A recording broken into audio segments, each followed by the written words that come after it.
Okay, so you don't need a tough mock, you need a relevant one. और इसी के साथ मैं कुछ यहाँ बेचने नहीं आया हूँ कि हाँ भाई मेरा मॉक ले लो, नहीं। आज हम लोग इस पे चर्चा करेंगे कि मान लो अभी आपका 12th का सिलेबस खत्म हो चुका है और हाँ, इंस्टीट्यूट का मॉक एक आया कि टफ हो गया होगा कि भाई हाँ, अब एकदम टफ का मॉक आने लग गया और आपका स्कोर भी उसी हिसाब से गिर चुका होगा। तो आज हम चर्चा करेंगे कि हाँ भाई, मेरा स्कोर गिर गया, मैं डिमोटिवेटेड हो गया, मैं मॉक नहीं देने जा रहा हूँ, तो क्या करूँ? तो मैं आज इसी पे चर्चा करूँगा कि हाँ भाई, अगर आपका क्या हाल है, उस हिसाब से आपको क्या करना चाहिए, कैसा मॉक देना चाहिए, क्या मॉक नहीं देना चाहिए, ठीक है? तो आज मैं आप लोगों को 4 मेन ग्रुप में बाँटूँगा। पहला कि जिनका उस मॉक में 100 से नीचे आ रहा है। दूसरा, जिनका 100 और 130 के बीच में आ रहा है, ठीक है? तीसरा, जिनका 130 से 150 के बीच में आ रहा है और चौथा, जिनका 150 से ऊपर आ रहा है। 180 भी हो सकता है, 200 भी हो सकता है, ठीक है? चारों ग्रुप का बात करूँगा मैं, ठीक है? बात स्टार्ट करते हैं हम लोग पहले ग्रुप से, जिनका 100 से नीचे आ रहा है। देख भाई, मानता हूँ पेपर टफ है, ठीक है? मानता हूँ मैं पेपर टफ है, लेकिन अगर आपका 100 से नीचे आ रहा है, मतलब क्या पता है कि आपको 1/3 भी नहीं कवर हुआ है अभी तक। सिंपल है, आप पहली बात तो भाई आप लगभग 150 का ही बना के आ रहे हो वहाँ से, ठीक है? आप एक बार मिला लेना, आप अपना प्रीवियस जो पेपर दिए हो ना, उठा के लाना, मिलाना कि आप कितना अटेम्प्ट करके आते हो। अगर तुक्का हटा के, ठीक है? सिंपल है भाई, आप ज़्यादा अटेम्प्ट कर ही नहीं पा रहे हो। सिंपल है, इसका मतलब कि आप लगभग आधे सिलेबस में भी कॉन्फिडेंट नहीं हो। बोलोगे हाँ भैया, मेरा तो 11th का रिवीजन नहीं हुआ। भाई 12th में भी आप कन्फर्म नहीं हो। क्यों? क्योंकि सिंपल है भाई, देख, ऐसा कोई पेपर आज तक जेईई मेंस का नहीं है जिसमें 11th मेजर हो, 12th मेजर रहता है, ठीक है? तो अगर आपका 12th भी अगर पूरा होगा ना, एकदम पूरा एकदम दिमाग में, तो भाई उससे भी आप एक ठीक-ठीक स्कोर कर लेते हैं। अगर आप 100 से नीचे आ रहे हो, इसका मतलब आपका 12th में भी वो होल्ड नहीं है। तो भैया करें कैसे? तो बताता हूँ आगे, ठीक है? तो बस यही है सिंपल कि भाई आपने क्या किया, जब वो चैप्टर पढ़ाई चला 12th का भी, तो कोई-कोई चैप्टर में होगा, हर एक चैप्टर के लिए मैं नहीं बोल रहा हूँ, ठीक है?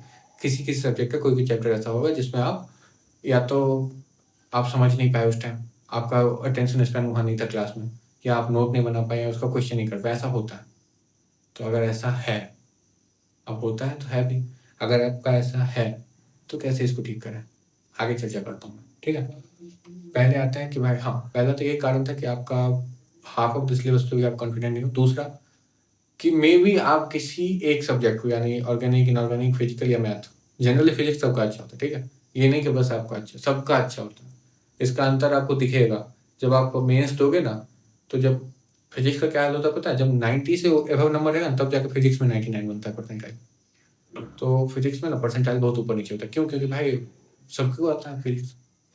तो जनरली होता क्या है कि मान लो, या तो आपका मैथ है, कोई सा भी केमिस्ट्री, ऑर्गेनिक, इनऑर्गेनिक या फिजिकल, कोई सा भी ऐसा केमिस्ट्री जरूर होगा जिसको आप पूरे से छोड़ के आ रहे हो अभी तक, कि हाँ भाई क्लास में सर बता रहे हैं, हम अपना कुछ एक्चुअली कर रहे हैं, कोई दूसरा सब्जेक्ट बना रहे हैं जो मेरा फेवरेट है, नहीं।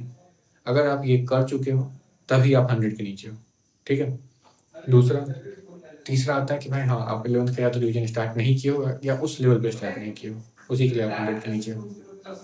ठीक कैसे करना है, चर्चा करते हैं, ठीक है? जनरली आप इसी कैटेगरी में, मतलब अगर आप 100 पे नीचे हो तो जनरली यही होता है। तो इसको ठीक कैसे करना है, तो इसके लिए ना आप मेरा ये रिवीजन वाला वीडियो देख सकते हो। इसमें आप समझ जाओगे कि कैसे हर एक चीज़ को रिवाइज़ करना है, ठीक है? ये रिवीजन वाला वीडियो आप जाके एक बार देख लेना, ठीक है? अभी हम लोग बात करते हैं कि आपको पेपर देना चाहिए कि नहीं देना चाहिए, ठीक है? देखो भाई, अगर सिंपल है, अभी आप अगर इस पेपर में 100 के नीचे स्कोर कर पा रहे हो, इसका सिंपल मतलब है कि आपको कम से कम एक सब्जेक्ट तो है जिस पे आपका ठीक-ठीक होल्ड है, ठीक है? एक सब्जेक्ट में ठीक-ठीक होल्ड है, बाकी 2 सब्जेक्ट आप एकदम खींच-खींच के ले जा रहे हो। तो भैया आप ठीक कैसे करें? सिंपल है, आपको क्या करना है कि मेरे हिसाब से, हम अपना बता रहे हैं कि अब मेरा ही हिसाब नहीं है ये, मैं 3, 4, 5, 10 आदमी से बात कर चुका हूँ, ठीक है? और तब मैं बता रहा हूँ कि देख भाई, अभी आपके लिए ना वो जो टफ पेपर है वो उतना रिलेवेंट नहीं है जितना पीवाईक्यू रिलेवेंट है। आप क्या कर सकते हो कि एनटीए अभ्यास से ले लो, या कहीं से उठा लो, ऑनलाइन किसी से उठाओ, ऑनलाइन, और ये जो भी पेपर होगा पीवाईक्यू करना स्टार्ट करो, ठीक है? क्यों? क्योंकि भाई देख, ये अभी यही ज़रूरी है, सिंपल है। अभी ये इसलिए ज़रूरी है क्योंकि सिंपल है ना भाई, अगर आप टफ करने जा रहे हो तो होगा क्या कि जो आपका फेवरेट सब्जेक्ट है, उसमें भी आपको कम नंबर आ रहे हैं। इसके कारण क्या है कि भाई आप उसको ईगो पे ले रहे हो, आप फँस रहे हो उसी चीज़ में। नहीं भाई, अभी हमको ये नहीं करना जो बढ़िया है उसको बढ़िया बनाते चलना है। अभी हमको मेंस निकालना है, वहाँ टफ नहीं आएगा ज़्यादा। वहाँ पे आएगा क्या कि ज़्यादा से ज़्यादा आप कवर कर पाओ, ठीक है? तो अभी हम टफ के लिए नहीं जाएँगे, अभी हम जाएँगे कि ज़्यादा से ज़्यादा कवर कर पाएँ। कब कर पाएँगे? जब हम लोग वीक पे ध्यान देंगे। ये नहीं कि स्ट्रॉन्ग को स्ट्रॉन्ग बनाते जा रहे हैं। ठीक है, वो अगर पीवाईक्यू भी लगाओगे तो स्ट्रॉन्ग बनेगा वो, ठीक है? अभी हम लोग उसमें टाइम नहीं वेस्ट कर सकते हैं, तो सिंपल है, आप पीवाईक्यू के थ्रू जाओ। मतलब कि भाई कोई 2024 का कोई सा भी एक पेपर उठाओ, 23 का तो 24 तो आसान था, 23 ठीक है, 22 ज़्यादा बढ़िया है और 25 का भी ठीक ही है, ठीक है? तो कोई भी पेपर उठाओ और देने लग जाओ एज ए टेस्ट, 3 घंटे का मॉक। ये एनटीए अभ्यास का एक फ़ायदा है कि भाई आप इसमें ना जाके पेपर सेलेक्ट कर सकते हो कोई भी रैंडम, कि हाँ भाई गए हम ये पेपर सेलेक्ट किए, उसका उसका एज ए पीवाईक्यू पेपर दे दिए। इससे क्या होगा, और आप एक और काम कर सकते हो इससे। इससे क्या होगा कि मान लो अभी अगर आपके जो इंस्टीट्यूट का जो पेपर है, उसमें अगर आपके ये कुछ मैंने नंबर लिखे हैं कि मतलब मान लो फिजिक्स में 22, केमिस्ट्री में 16 और मैथ में 12 आ रहे हैं। जनरली आ रहे होंगे आप लोगों में से बहुत के, ठीक है? तो अगर जनरली आपके ऐसे नंबर आ रहे हैं, जैसे ही आप अगर पीवाईक्यू दोगे ना, नंबर बढ़ जाएँगे। बढ़ने भी चाहिए क्योंकि पीवाईक्यू अभी जो आपका पेपर हो रहा है वो टफ है। पीवाईक्यू उतना टफ होता ही नहीं है, चाहे पेपर उतना टफ आता ही नहीं है, ठीक है? तो भैया इंस्टीट्यूट वाले क्या पागल है जो इतना टफ पेपर बना रहे हैं? नहीं भाई, वो जिसका प्रैक्टिस करवाना चाहते हैं उसका वो करवा देंगे और वो उनको रैंक भी दे देगा, ठीक है? मुझे आपका चाहिए, आपका रैंक चाहिए, तो उसके लिए समझ रहे हो ना, मुझे और आपको बात करना पड़ेगा, इंस्टीट्यूट को बीच में मतलब। हर एक इंस्टीट्यूट ये काम करता है कि टफ देता है, क्यों? क्योंकि भाई उसको रैंकर चाहिए फिर।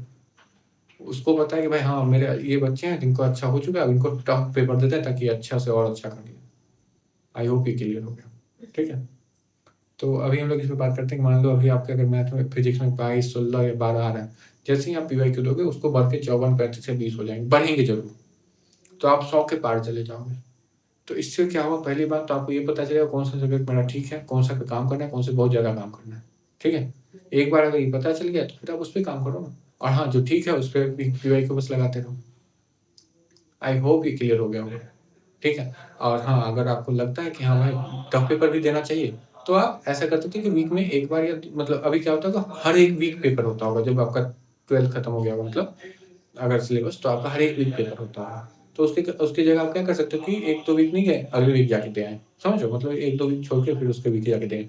इससे क्या होगा कि आपका तो आसान पेपर का तो प्रैक्टिस होगा ही, टफ का भी हो जाएगा, तो और मतलब पूरा बढ़िया-सा अपना बन जाएगा सीन, ठीक है? तो आई होप आप समझ गए। अगर आप ग्रुप 1 में आते हो, आपको क्या करना चाहिए? दूसरा आता है ग्रुप 2। अब सिंपल है, अगर आप 100 से ज़्यादा नंबर ला पा रहे हो, इसका मतलब है कि आपके पास एक अच्छा होल्ड है आपके सिलेबस पे, ठीक है? लेकिन फिर वही आता है कि अच्छा होल्ड तो है, लेकिन क्या सभी सब्जेक्ट में अच्छा होल्ड है? क्या आपका 11th कंप्लीट है रिवीजन? जनरली यही होता है कि अगर मान लो आपका एक सब्जेक्ट में अच्छा होल्ड है भी, फिर भी अगर आप 150 नहीं क्रॉस कर पा रहे हो, मतलब अगर आपका सब्जेक्ट्स में अच्छा होल्ड है, फिर भी आप 150 नहीं क्रॉस कर पा रहे हो, सिंपल मतलब है कि आप उस लेवल पे नहीं कर पा रहे हो, या कोई सा एक से पूरा-पूरा सब्जेक्ट छोड़े हुए हो आप, ठीक है? तो सिंपल है, आप या तो 1 या 2 में आप ठीक-ठीक आपको आता है, लेकिन बाद बाकी 1-2 सब्जेक्ट, 1 सब्जेक्ट आपका खराब चल रहा है। क्या करना है? सिंपल है, आप क्या कर सकते हो कि देख, 11th का रिवीजन वही काम है। आपको पहले तो है कि भाई जो-जो सब्जेक्ट आपका छूटा हुआ, उस पे फोकस पहले करो। जो-जो सब्जेक्ट आपका छूटा हुआ, आप उस पे फोकस कर सकते हो, नोट्स बना सकते हो, क्वेश्चन कर सकते हो। क्वेश्चन का प्रैक्टिस जितना कर सकते हो आप करो। क्योंकि आपको अगर आपका अभी क्या है कि 100 के प्लस है, तो सिंपल है, आपका 1-2 सब्जेक्ट बहुत अच्छा है। आपको तीसरा एक कोई एक सब्जेक्ट है जो फँस रहा है बार-बार, वो केमिस्ट्री हो सकता है, वो मैथ हो सकता है, ये केमिस्ट्री का भी कोई पर्टिकुलर केमिस्ट्री हो सकता है, ठीक है? तीनों को साथ में नहीं बोलना चाहिए। तो आपको क्या करना है कि पर्टिकुलरली उसका धे धनाधन क्वेश्चन मारना है, क्योंकि आपका बाकी तो स्ट्रॉन्ग है। एक बार ये ठीक हो जाए, आप 150 प्लस आप कहोगे। 150 प्लस समझ रहे हो क्या होगा? अगर आप उस टेस्ट में जो उतना हार्ड है उसमें 150 प्लस जा रहा हो, असली में 180 प्लस हो, आराम से 99% आएगा, क्या ही दिक्कत है? ठीक है? अनटिल अनलेस आपका 2024 का पेपर आ जाए। भाई उसमें बहुत दिक्कत होगी, 230 पे चला गया था 99% का, लेकिन उतना आसान आएगा तो आप लोग आराम से निकाल लोगे फिर भी। तो हम लोग इसी की बात कर रहे थे। तो आपको करना क्या चाहिए? आपको ना, अगर आप ग्रुप 2 में आते हो, जिसका क्या है कि 100 से 150 के बीच में है, आपको क्या करना चाहिए? देख, अब इसमें देख लो, सिंपल है, मेरे आ रहे हैं 50 व्यू मैक्सिमम, ठीक है? तो मुझे कोई कुछ बोलने के लिए पैसे तो दे नहीं सक रहा, ठीक है? लेकिन फिर भी मेरा फ़ायदा हुआ था और मेरे साथ बहुतों का फ़ायदा हुआ था, उसी के लिए मैं बता रहा हूँ कि मैथन गो आप लोग जानते होंगे, नहीं जानते हो जाके सर्च मारो मैथन गो। उनका टेस्ट सीरीज़ आता है, हो सके तो एक बार उनको देख देखो, क्या होगा, रिलेवेंट रहेंगे, सबसे पहला रिलेवेंट होता है वो, ठीक है? दूसरा कि भाई आप पीवाईक्यू भी करोगे और वो करोगे ना, तो नया-नया क्वेश्चन भी प्रैक्टिस हो जाएगा और पीवाईक्यू से तो पीवाईक्यू प्रैक्टिस हो ही रहा है। इन दोनों से ना आप एक अच्छा जजमेंट दे पाओगे, अगर आप 100 के ऊपर हो। फिर आता है कि आप मान लो 130 से भी ऊपर हो, 150 से भी ऊपर हो, मतलब 130 के ऊपर चले गए। सिंपल है, आपका 2 सब्जेक्ट बहुत अच्छा है। क्योंकि भाई अगर टफ पेपर आ रहा है, तो कोई ऐसा नहीं होगा कि अगर किसी का 130 आ रहा है, तो टफ पेपर में 100 में 100 कोई एक सब्जेक्ट में ला दिया, नहीं लाता है, जनरली कोई नहीं लाता। आपका 2 सब्जेक्ट बहुत अच्छा है, कोई एक सब्जेक्ट बस खराब है, उस पे काम कर लो, ठीक है? और आपके लिए ही ये टेस्ट बनाया गया है। अगर आप 130 से ऊपर नंबर ला पा रहे हो इस टेस्ट में, तो आपके लिए ही ये टेस्ट बनाया गया है। टेस्ट दो मौज में। बस मैं इतना ही कहना चाहूँगा। मुझे मेन इस वीडियो के साथ इंटरेक्शन करना था उनके साथ जिनका 100 से नीचे है। क्योंकि भाई अगर वो अभी उसी टेस्ट पे टाइम वेस्ट करेंगे, तो उनका फिर फ्यूचर भी वैसा ही हो जाएगा। मतलब कि भाई फ्यूचर में भी ना वो सेम दिक्कत करेंगे कि भाई हुआ तो नहीं, क्यों नहीं हुआ? क्योंकि भाई आप जो स्ट्रॉन्ग था आप उसी को करते रहोगे, जो वीक था वहाँ गए ही नहीं। एक तो फिर मोटिवेशन भी डाउन हो जाता है, पढ़ने का मन नहीं करता कि भाई नंबर ही नहीं आ रहे भाई लास्ट टाइम पे। तो भाई 100 के नीचे वालों मेन आपसे बात करनी थी। यहाँ तक 100 के नीचे वाले कोई सुन नहीं रहे होंगे, लेकिन फिर भी अभी हम बात करते हैं AYJR की। होता क्या है और RUJ रेडी करके आता है, मैथन को करवाता है। देख भाई, एग्जैक्ट परसेंटाइल प्रिडिक्शन देता है ये, एग्जैक्ट। मैं एक हल्का भी डिफरेंस नहीं आता यार, लिख के ले लो। मैंने मेरे 3 4 5 दोस्त ने भाई एग्जैक्ट परसेंटाइल देता है। मेरा एक दोस्त था, उसका ने सुबह शाम दोनों का शिफ्ट कर दिया था पेपर। 99 99 थे, असली में भी उसके 99 आ गए, ठीक है? NIT जयपुर में है, MNIT जयपुर में, ठीक है? इलेक्ट्रिकल इंजीनियरिंग MNIT जयपुर में, जो सर सेकंड राउंड में उसको मिल गया था। कहने का सिंपल मतलब है कि भाई देता है। मेरा आया था 92 से 97 के बीच। मेरा पहले में 92 था, दूसरे में 97 आया था। 2 शिफ्ट में पेपर हुआ था, तो मेरा 92 से 97 के बीच में था। मेरा 96 पॉइंट कुछ परसेंट आया था मेरा, ठीक है?